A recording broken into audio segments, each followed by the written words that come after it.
Hi, this is Randy Finney with Right Side of the Chart, and this is a mid-session update for Tuesday, April 16th, 2024. It's 11:32 a.m. Eastern Time, so I'm starting the video. And what I'm going to do is a combination of answering some of the Q&A on the site, the questions that are posted in the comments section. I believe I'm caught up on most of them. What I'm just going to do is go to this last post I made yesterday and go there. There's quite a few. I've already replied to some. There's a few new ones since I replied, so I'll just address those in this video. Let's start there, and then I will go to the overview. And here's what I want to do on the overview. Obviously, talk on the markets, but also highlight the key sectors. Remember, I've highlighted quite a few trade ideas, individual stocks and sectors.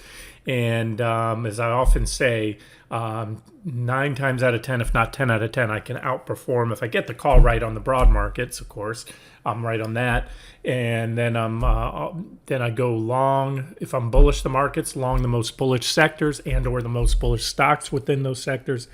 Or when I'm bearish on the market, you go short the most bearish sectors and/or the most bearish stocks within there. And again, good 10 out of 10 times I can outperform the markets because it's that simple. It's, the S&P 500 has almost 500 companies roughly in there that are, so you're going long or short the most bullish and bearish at any one time.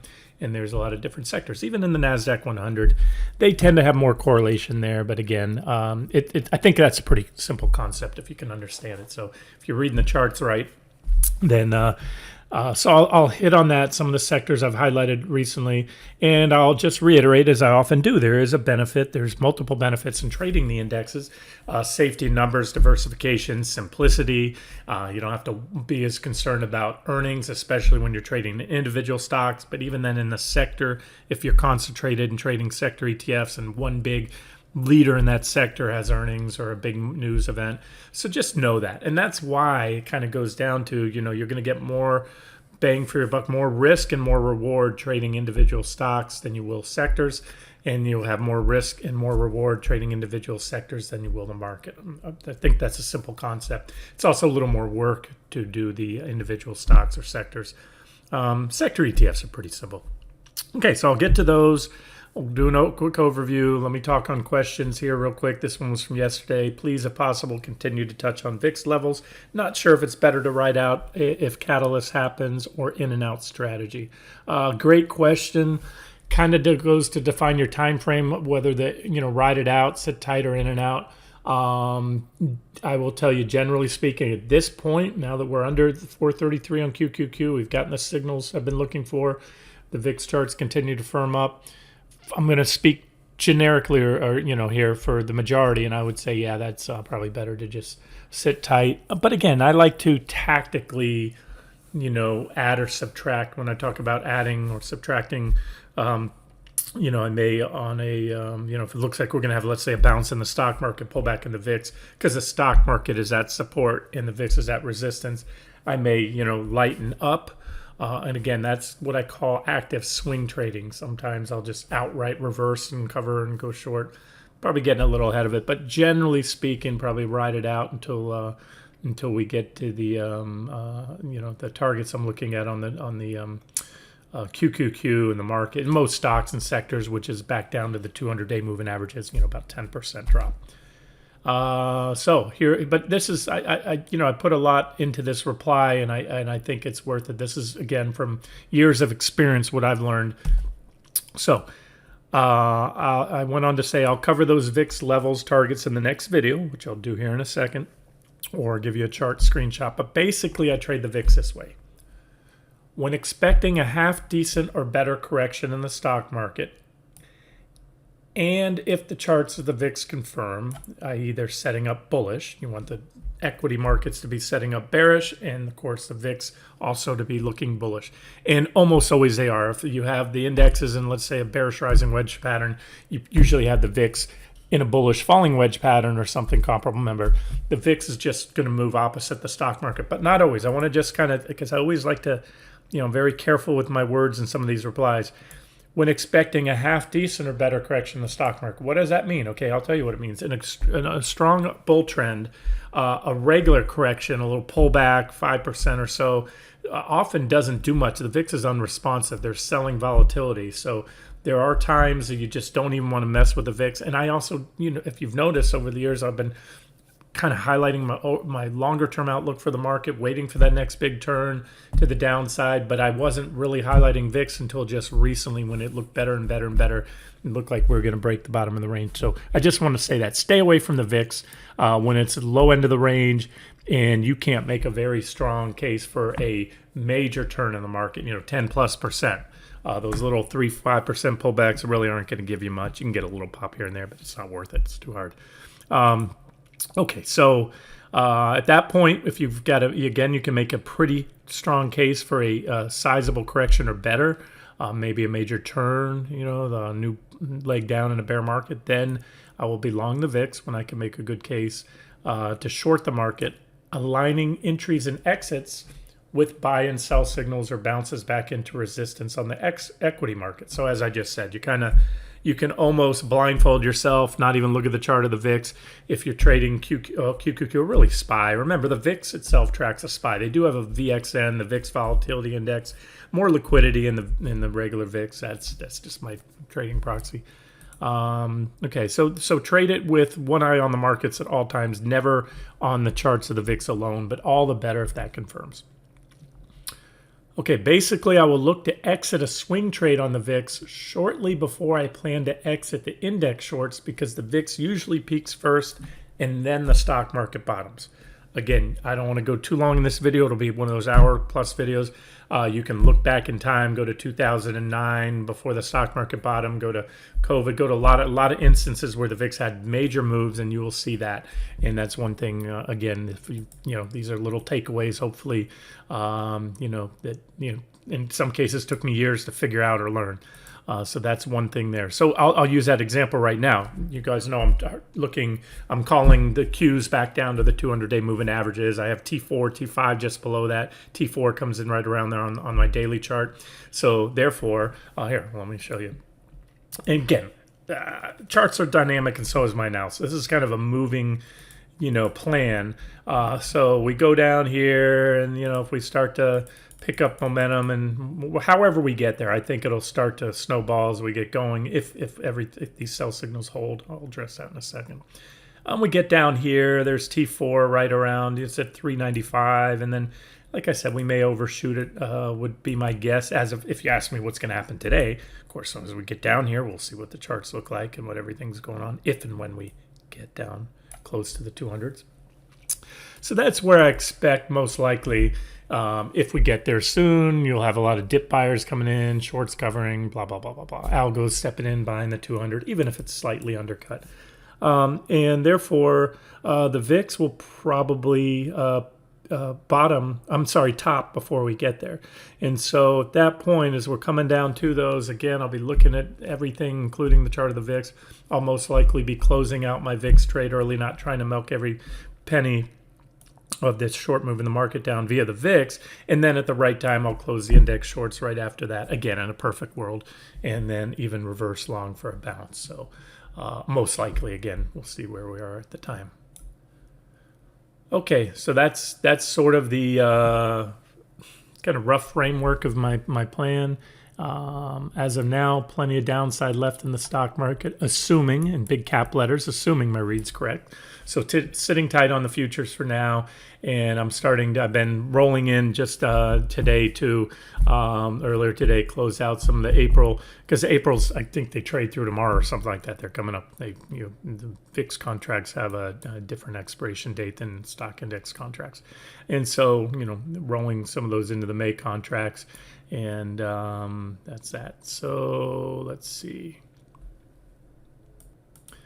So yeah, when you get close, because of the timing, yesterday I held tight. Usually I'm rolling before that, but I was holding those Aprils, and they were up a lot more than the Mays yesterday, because as you come near expiration, they're going to approach the price of the index. There's always usually a discount in priced in the futures. So the Aprils outperformed yesterday by quite a bit, the Mays, and Now, like I said, end of yesterday and today, I started moving them over to Maze. All right. Any thoughts on TLT long? Great question here. Yes. 60-minute chart of TLT has hit the bottom of my second target zone. I'll get to that in 1 second. Oh, wait. Let me get to the VIX. I'm sorry. I promised you a look. Okay, here it is. This is the daily chart. FOMC whipsaw. Like I said, always take those post FOMC pops or drops with a big grain of salt. It was a massive bull trap, ran the market up to QQQ to the top of the trading range, which we took advantage of and shorted. Was also highlighted, again, to go into the VIX there, and it's been a nice move since the if anyone sold the VIX or didn't buy it, the VIX is up 55+% since the Fed whipsaw. But there it is. There's that 1878 target. I mentioned hit that the other day. And this is, and these levels are kind of approximate levels. And again, you want to trade first and foremost the charts. Keep an eye on the indexes when trading the VIX. But you can see them when the VIX starts to run. It usually takes off. It has this period, it put in a divergent low, started to get the volatility, was increasing, then started to really run lately. And okay, so if you want to know, is this it? I can tell you right now, most likely no. But it's going to segue into the next question somebody asked about what happens if QQQ regains 433. So I'll get to that in a second. So no, I think, and here's a good example too. The market's up today, right? Well, roughly flat. It's up slightly. The NASDAQ is, the S&P. I'm looking at futures, ES. That's what I'm looking at my screen now. ES is almost flat. So we're almost flat on the VIX because, again, we're not going to. But the VIX is holding up. So once that volatility usually starts to expand, it tends to stay up there. And remember, this is we were buying it here off this long-term support zone. That's where I first started highlighting it recently and highlighting how it's been walking up this uptrend line. And remember, this is very, very good long-term support zone. So the VIX is towards the bottom of its range. If you go to a weekly chart, you can see that same. I have a line right. Yeah, there's that support zone right there. I just showed you on the daily. And even going back farther, that's about the low end of the range. There was one period here in 2017, 2018 of an unusual low end, but typically for decades now, that's been the bottom of the range. So with the VIX, it's pretty simple. You want to buy it when it's at the bottom of the range. I generally, not just because it is. Again, you have to confirm it with a strong case to be short the stock market. And then you want to be selling at the high, something I've covered many times, but it bears repeating because I say the same things over and I get the same kind of questions. And that's okay, guys. There's new people coming to the site. Some might not listen to every video. I don't blame you. These videos get long. This is where previous bear markets ended. That was the dot-com bubble back there. This is the high end of the VIX back then. We entered a new era of easy money, and what I call the Fed started supersizing the market, supersizing rallies, supersizing corrections. But the last two true bear markets that myself and maybe some others consider, COVID, call it what you want. Technically, 36% drop in the S&P 500 is a bear market, but not when it happens in 6 weeks and the Fed comes in and guns the market with excessive intervention. So really the two real bear markets, in my opinion, were and we had in recent decades was the 2000 dot-com bust. You had 2008. And if you want to call again COVID, the VIX, it was by all definitions 36% drop, is well over the 20% drop a high. And that's exactly, the VIX went there where it ended back in, and you can see here, it peaked in 2008. That's when the NASDAQ peaked in October, I think it was, or November of 08. November, but the S&P 500 didn't, and every other index, small, mid caps, the Dow, they all peaked in March. So there's an example where the VIX bottoms first, then the market follows. I think you can see it too with COVID. We bottomed, you can see COVID, the VIX, I'm sorry, peaked on March 17th of 20. And what did this S&P do? Let's see, I'm trying to remember now. I can't think offhand. This was it right here. And yep, you can see the stock market kept going down for another week, March 24th, where I put the crosshairs. So there's another example of how the VIX peaks first. So hopefully that's some good takeaways, because when it melts, when the VIX decides it's done going up, remember two things: the stock market's still going down, and when the VIX says, it's like a game of musical chairs, and you don't want to be left standing or the bag holder holding the VIX when it decides it's done rallying. So there it is, a week before the stock market bottom, and it melted down like a hot knife through butter. And that's So there's a reason why I like to exit the VIX early. Don't care to milk every penny. Great if you can get it, but get the bulk of it and get out. So there's where we're at. There's my I think we'll pop up here to this downtrend line. And again, the takeaway is I just want to kind of loop back to this from time to time and tell you there was nothing remotely close. This is and guys, it's actually funny. If you're using this one measure. Here's a line. I put this here years ago. This is since 2009 to 2021. We had, 2009, we had those two bear markets, COVID and 07 to 09, the financial crisis. And then since then, every single correction ended here about where the previous bear markets used to end. These were all the biggest corrections, including the big Q4 2018 drop. We didn't even get there in 2022. So there's so much evidence out there indicative that 2022 was an initial leg down in a new bear market and nowhere near the end of a bear market like the vast majority of pundits believe it to be. And again, to me, it's collectively all stocks, not an index. How can we be in a bear market if the S&P is at new highs? The S&P 500 is not the stock market. It's a compilation of the 500 largest, most profitable companies in the U.S., those that are buying their stock back because they are cash flush, just like the NASDAQ 100 companies. So they're using that financial.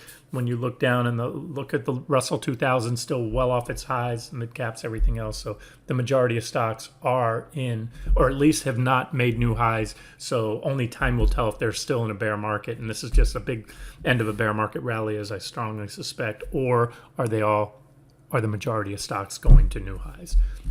We all have our opinions, but I'm taking it day by day and let the charts dictate where I'm going to be positioned, not what I think is going to happen 3 years from now. Oh, and just to recap, just to be clear, so if my targets are hit on QQQ that I shared earlier, T4, T5 is the 200-day moving averages, where we're going to be probably, I think they've put the VIX right up here. That's a nice target, I think, to hold to. You have a downtrend line, probably something come into play there.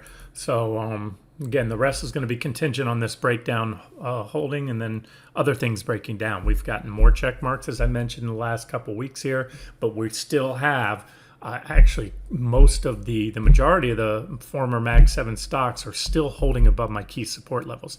And I promise you, QQQ is not going to hit that T4, T5, and the 200-day moving averages until and unless Amazon, Microsoft, and or Meta and NVIDIA buckle. Okay, and they haven't buckled yet. So it's not that all in moment. It's going to lead up to another question here somebody asked. I'll get to that in a second about the QQQ, what happens if the breakout fails. But going back to this, TLT, you guys know Treasuries are a big part of my analysis. The 10-year is really what most on Wall Street focus on regarding the economy. I'm just going to show you this chart here. So you have a trend line right here, nice trend line that we're back testing from above. We had a divergent high here. This is why when most thought rates were done going up, why I made the case. Remember, when IEF goes down, rates go up. So this was rates falling, market rallying and saying, oh yeah, the high rates are over Fed 1, mission accomplished, blah, blah, blah. But then boom, no, this is what kind of put the brakes on the market. But we are back testing. We're back testing. We had divergence, but you can see I put little X's there. That divergence is no longer in place. However, we're still back testing. And when you look at the 60-minute chart, we have divergence here on the RSI. Now have small, we burned through it here ever so slightly. You've got some divergence there. And TLT, actually, that was the question. You get more bang for your buck, even though I'll chart IEF for the market. That's what the 30-year Treasury bond track, 30-year mortgages, everything else. TLTs or ZB, I like the futures. ZB is what I like to trade. But okay, so take ZB back. You're new to the site. We went long right off the lows. We nailed the bottom there. We milked most of that. That was the biggest move in years. That was a rally in Treasury bonds, meaning pullback in rates.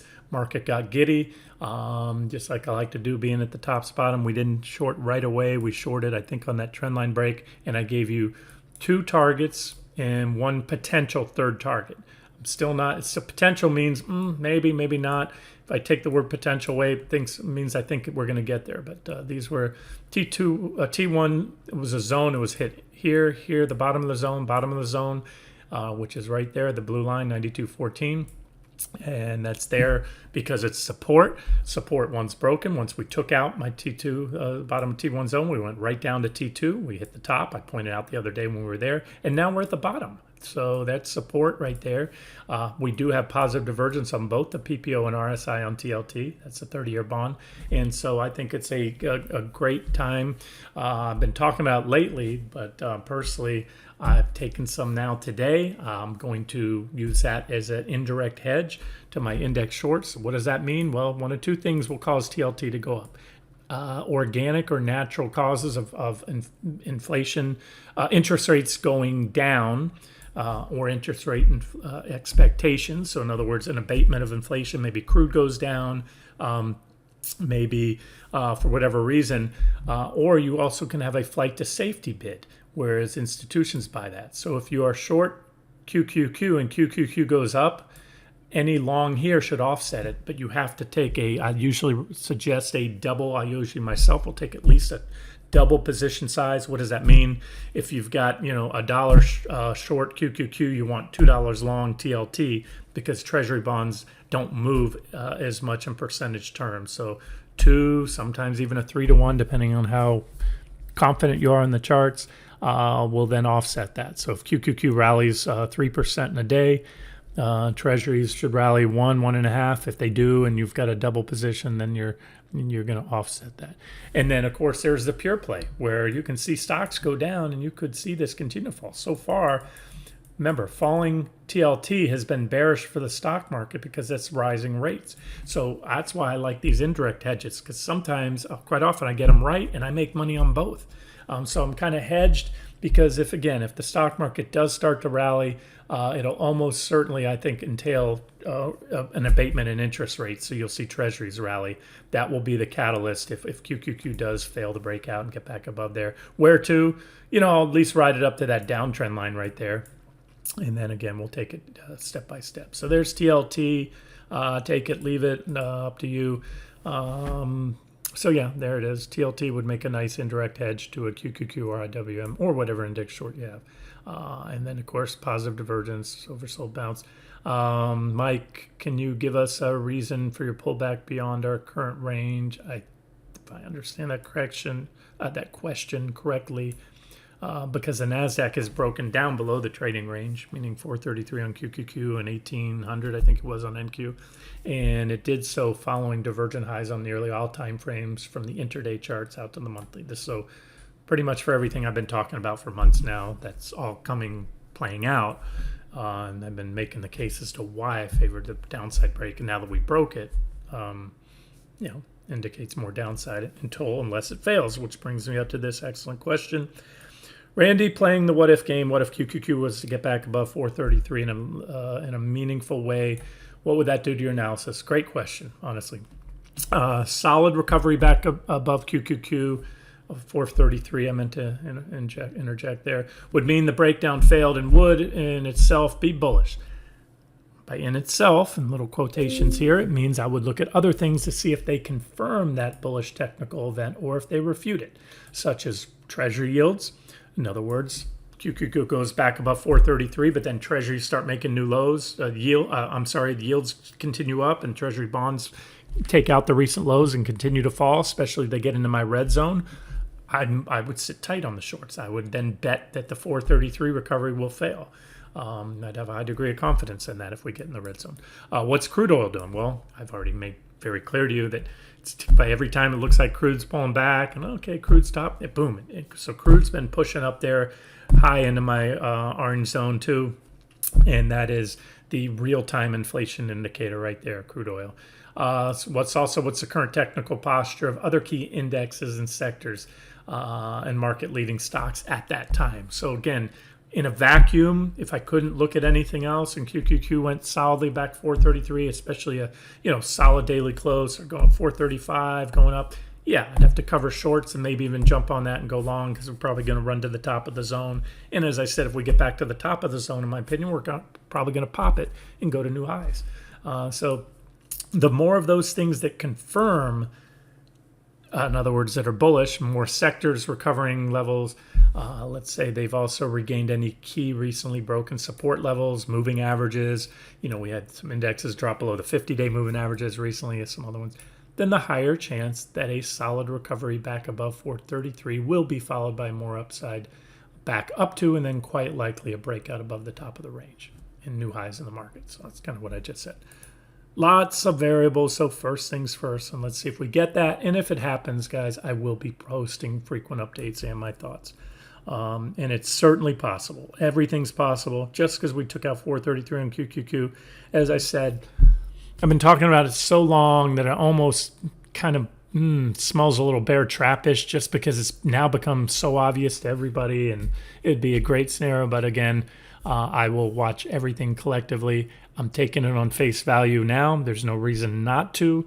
But my degree of confidence on whether we're going to the 200-day moving averages next or not will depend, again, as I said earlier in the video. Got to see Microsoft, Amazon, NVIDIA, Meta. Those guys need to buckle. Since QQQ broke 433, is this all in short moment? Depends on your risk tolerance, guys. I can't advise you. I told you I was aggressively short before it even broke, and still pretty aggressively short, hedging up a little bit with the TLTs, and I got some other stuff. But yeah, I mean, that's a signal I've been waiting for, so I think it's objective to be short unless 433 and other things we recover that level. And so if you are aggressively short, then you, whatever that number is to you, just don't get married to it. Because fewer things are more bearish or bullish than a false breakdown. And, wouldn't surprise me to see them try to ramp it back above there and then smack it back down, maybe get up 434, 435. But again, if you keep going up and I keep seeing other things happen, I'll communicate my thoughts. So, yeah, to me, I think the odds yesterday went up substantially that we're going down another, whatever it is now, 8-10% to those fourth and or fifth target I have on QQQ daily chart. Didn't SPY and DIA hit good support today? Well, let's talk on that. I hardly ever use DIA. DIA is the Dow ETF, tracks the Dow Jones.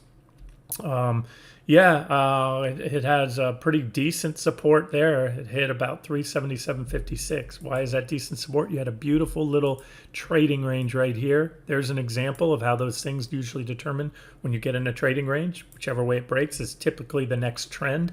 That's what happened on QQQ. We just broke to the downside of the 2023 trading range, and that gave us another leg up, a rally of another 6% in Dow. And we back tested it, and so far they're holding it, they're buying it, and when it goes, which I suspect it will, you've got resistance, pretty good resistance up here if you want to trade the Dow or just keep an eye on it. Even though it's not diversified, that's why I don't trade it. It only has 30 stocks in there. How is that possibly representative of the entire stock market economy? But they are 30. I'll tell you, it's 30 stocks in the Dow. The Dow is infinitely more diversified and infinitely more representative of the whole stock market than the NASDAQ 100 with 100 companies, because they're mostly just big tech. And then, even then, it's the weightings on them. Let me try to put a trend line in here. I see a little, I don't chart the Dow often, but there was a little uptrend line there that, gave way for that little correction. I'll pull it off. It was just bothering me that I didn't have something there. But this was the big one here. Primary downtrend, breakout, back test, rally, divergent. And, we came off, this was a divergent low. I don't have it marked up because, again, I don't chart the Dow and trade it. But there's that divergent low at the bottom. And there was a divergent low there when we back tested. We had a decent correction right there, and that divergent low was a catalyst to the highs that it just took us to. And this was a big divergent high that we put in, as big as the divergent high that started the bear market, or whatever you want to call it, back in 2022. This whole drop here, that was off an almost identical divergent high right there. Big negative divergences up to that point. Draw it out all the way. Again, I'm just adding levels here because I don't actively chart this one. So there it is. So we need to break yesterday's lows. That'll take us down to 371.16. And I think we'll probably also slice through the 200s. I think a lot of folks will look to buy them, but I think we'll come on down here, hit 355.73, and then park the week on or around them, maybe the following week, something. That's just my guess as of now. And then the other question. So yeah, we did hit some support. It's pretty decent support, not super great, but decent support. But we also took out the 50-day moving average recently, and yeah, whatever. I still think there's more downside. Nothing goes straight down. And let's see, what was the other question? SPY. I don't have a lot of.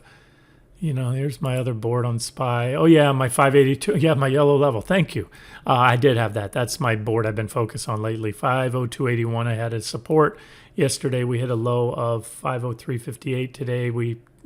So pretty much that's it. You can see we're right on the line and holding that level, and that's why I had it. I think it was technically significant because we had this breakdown here. The NVIDIA was everything. That we had some consolidation there, and then post NVIDIA broke out everything: the market, the indexes, anything, even remotely related to tech or any index that had a good weighting in tech, like the S&P. So, biggest weighting by far is technology, and so it broke out, and so that's a back test now of that post NVIDIA breakout. So yes, a very significant level. Thank you for pointing that out. And so, but it holds true. This needs a break, and we don't, and so pretty much, break at today's lows, or a solid break and/or daily close below 50280 should do the trick. Okay, great question, guys. All right, now let me get to the other things I wanted to cover. I'm caught up on questions, unless any new have come through since then. I'll try to keep it quick from here. So remember, as I said earlier in the video, if you go long or short the S&P 500, you're at any one point in time, if you're short the most bearish, but you're also short the most bullish. There's defensive issues in there that go up typically when the market falls, or they hold up. Utilities and healthcare and things like that, and consumer staples, things that people continue to buy in a recession. You don't stop getting sick and going to the hospital, so healthcare tends to do relatively well. You don't stop buying toilet paper, so Procter and Gamble, whoever makes it, does well.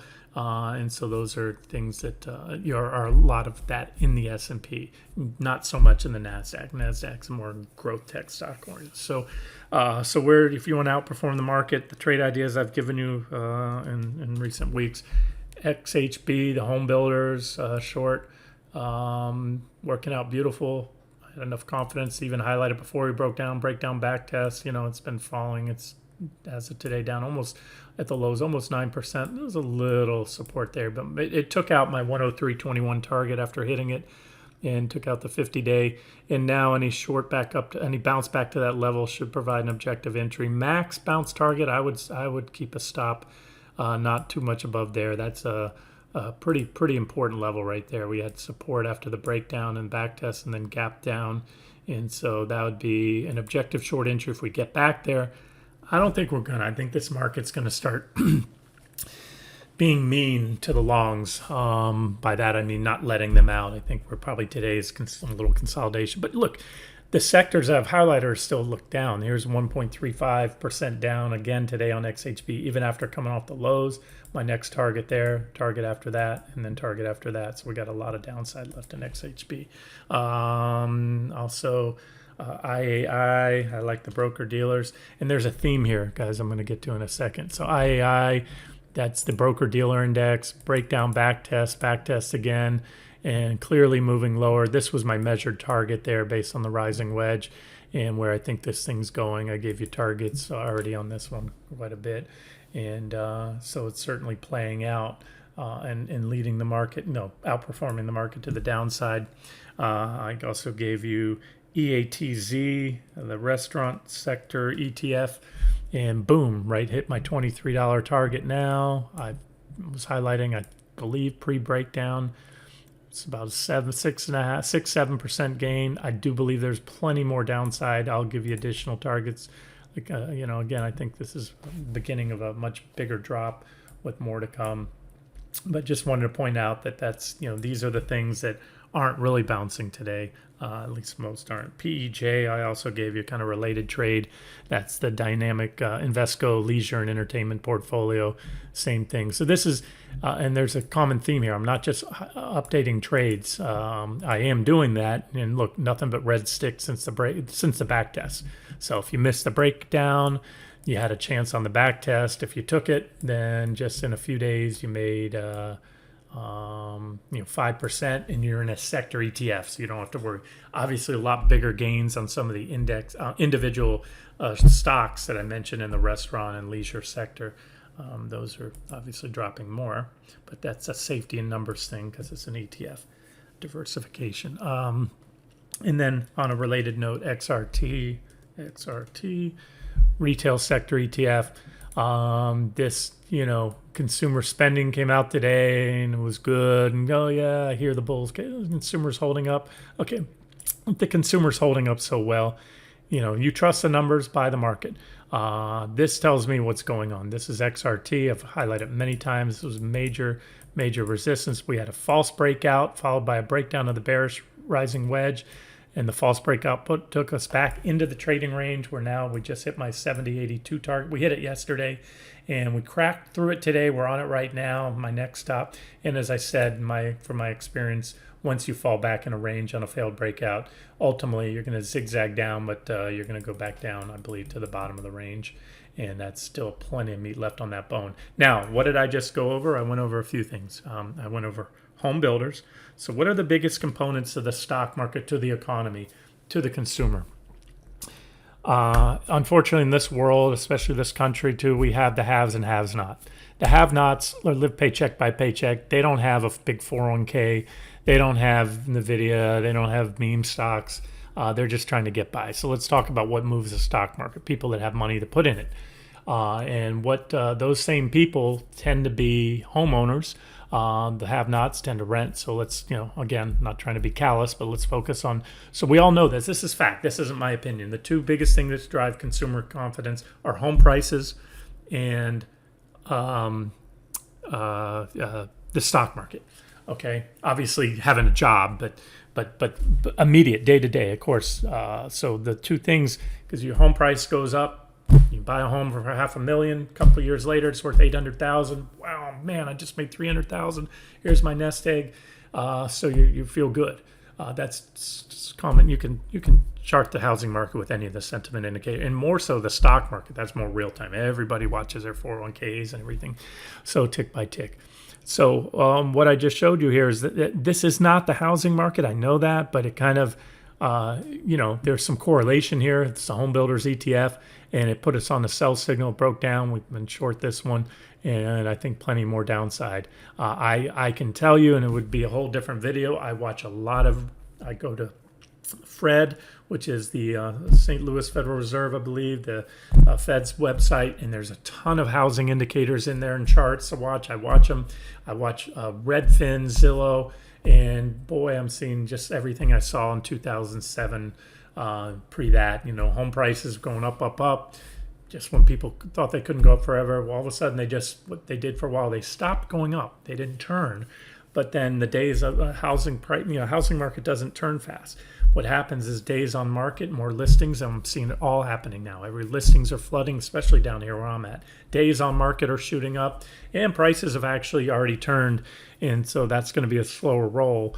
Once that ship turns, that's probably it. And then, of course, this reflects, helps kind of support, hey, what's going on? Home builders, really, this sector is dropping down. And again, I know it's got Lowe's, Home Depot in there in addition to home builders. But again, I wanted to point that out. So housing, we're looking at home builders.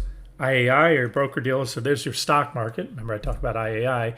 If you think for a second there's just random coincidence. Let me move this PPO histogram off here and just give you a quick comparison to the stock market. We'll look at QQQ.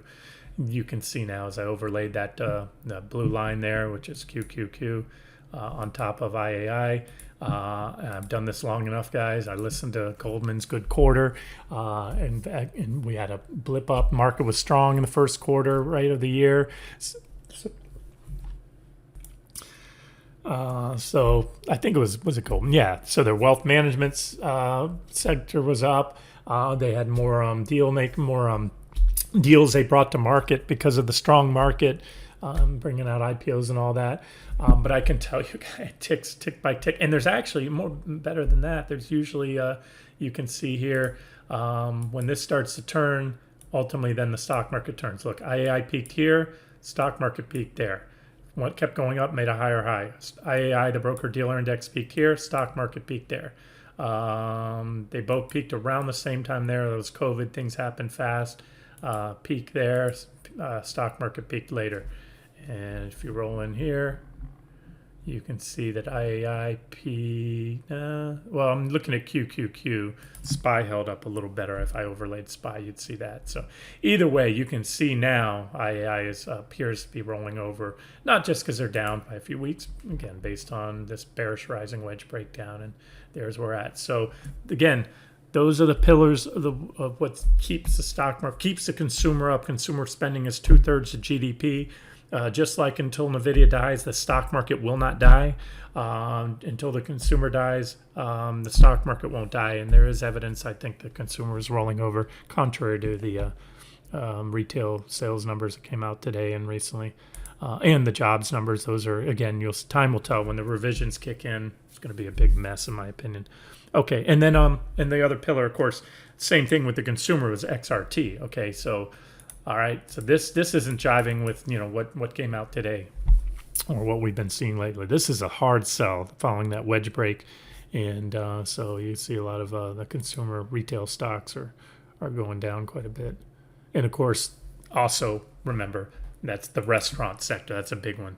That was one thing holding up, was the service sector, and I already showed you what's going on with the PEJ and EATZ. So this I trust more so than numbers that come out on the economic calendar. This is real-time stuff. Insiders know what's going on in their own companies, and they will buy or sell in advance of the before you read about it in the paper, what's happening in the sector or in a company. And then I'll just end it with, I already covered Treasuries for you. We know what rates are doing. This is the 30-year bond yield right here. It's back testing. It's in this price channel. TYX, again, is a bond yield. So when this is going up, TLT is going down. So if we get rejected here, we're at the top of a price channel.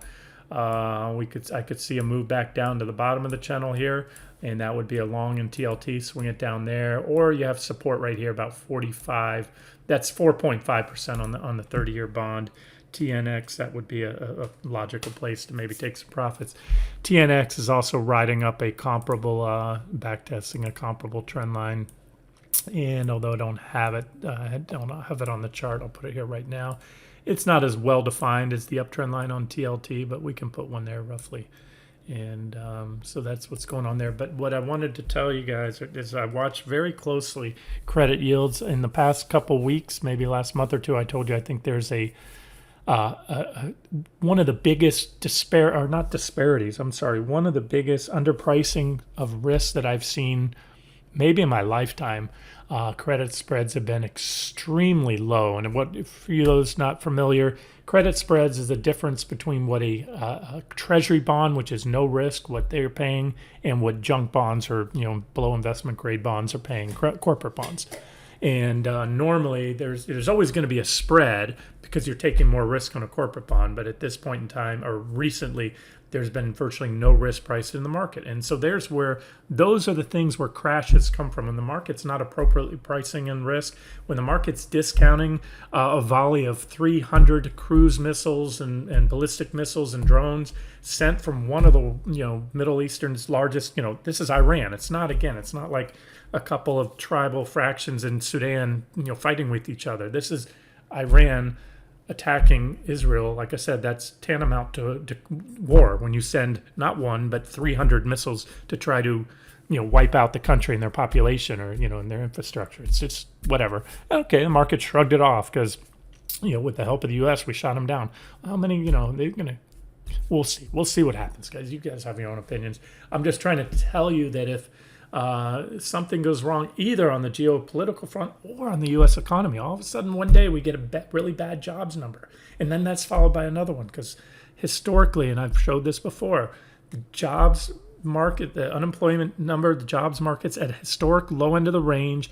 It does that in every point in history. When it gets down there, and there's no hard set level, but it gets down there, and then it turns and it turns on a dime. That's never a slow roll. Once you start to see unemployment pick up, it tends to accelerate. And this market is not pricing that in. It's pricing in my opinion, with 0% chance that the job market starts to turn this year. And hey, if it doesn't, great. That should help support equity prices, and we could see new highs in the stock market. God forbid the job market rolls over. You don't want to be in near anything long. You want to learn how to short sell, or at least get out of your longs if that happens, if the job market rolls. And again, I'm looking at leading indicators that are indicative of that. I just showed you XRT, the retail sector. Looked at FDX, FedEx. The only reason FedEx made a new high recently, because they're playing the game everyone else is. They announced a huge stock buyback. My opinion, if it were up to me, I think we'll see FedEx way down here later on. There'll probably be shareholder lawsuits, or there should, for deploying capital. Taking that money and not paying it out in dividends, or plowing it back into the company for a rainy day. But even with that being said, guys, FedEx peaked back here, and I've showed you these charts before. I've showed you UPS and FedEx, the two main ones. Every single point in history where they peaked, and again, didn't peak yesterday or last week. They peaked 2.5 years ago. And FedEx would look a lot more like this if it didn't announce that big stock buyback that everyone's giddy about. And it already faded that gap, by the way. I just showed you 100% of that post earnings pop when they, which was again attributed to their share buyback announcement. But you see these guys going down. And again, this video is getting too long. You can do it yourself. Pull these charts back as long as you can go. Overlay them with the S&P 500, and you will see without fail, when they've peaked like this, a major top, and they're going down, the stock market will then follow. It goes up for a while. But this is one of the best leading indicators that you can have, I think, for the stock market, because if UPS and FedEx aren't going up anymore, if they're going down, they are completely dependent on the economic cycle, their earnings and their profitability. And so that's being reflected here. So one day if this turn here, you got a downtrend line, we break that out. If FedEx goes on, breaks out the new highs, then hey, maybe this is just, it was an anomaly, or a false signal. Oh, and then back to credit spreads. I have to stop. This video is getting long enough. I do watch them closely. I watch all aspects of the bond market. I've seen munis really coming down, mostly in line. California dropping more so. I know this one, somebody pointed out to me on the site once before. Thank you. It's leverage. It's one of the California muni ETFs I follow, but California bonds are really fun. You can go to the ones, any of them, just type in on TC 2000 California and type in muni, and you'll get all the California muni funds. Here's MUC. But a lot of them, they broke down technically. You had a trading range on a lot of bonds, including the MUB, the National Municipal. And so just like the stock market here, this broke down. What does that mean when munis break down? Yields are going up. That's the cost of financing. And so California, I've been predicting, as others have for years, CalPERS, biggest public pension system in the nation, will, at some point, it's already been underfunded forever. That's no big secret. It's been grossly underfunded. And with the stock market returns in the last few years, and that's going to fall, their shortfalls fall on the tax holders of California. They have to make up those payments, either the teachers and firefighters and everybody, CalSTRS, I think, is the teachers, and CalPERS and public employees of California. Either they're going to take a big cut to their retirement, or taxpayers are going to pony up. So keep an eye on that. And then I have been watching too, and I predicted LQD, and I'm starting to see it. We're starting to see outperformance between investment grade and junk bonds. I'm starting to see credit spreads widen finally. And that's also indicative of maybe of things to come. Smart money will watch the bond market. Institutional traders, hedge fund managers, they watch the bond market for clues. And I think there's going to be a big game of catch-up to play in these credit spreads have not been factoring in the risks that I believe are very real and potentially closer than a lot think. And so we'll continue to watch this, but you can see corporate bonds are continuing to fall and starting to accelerate a little bit more than Treasury bonds here, showing you the credit spreads are widening.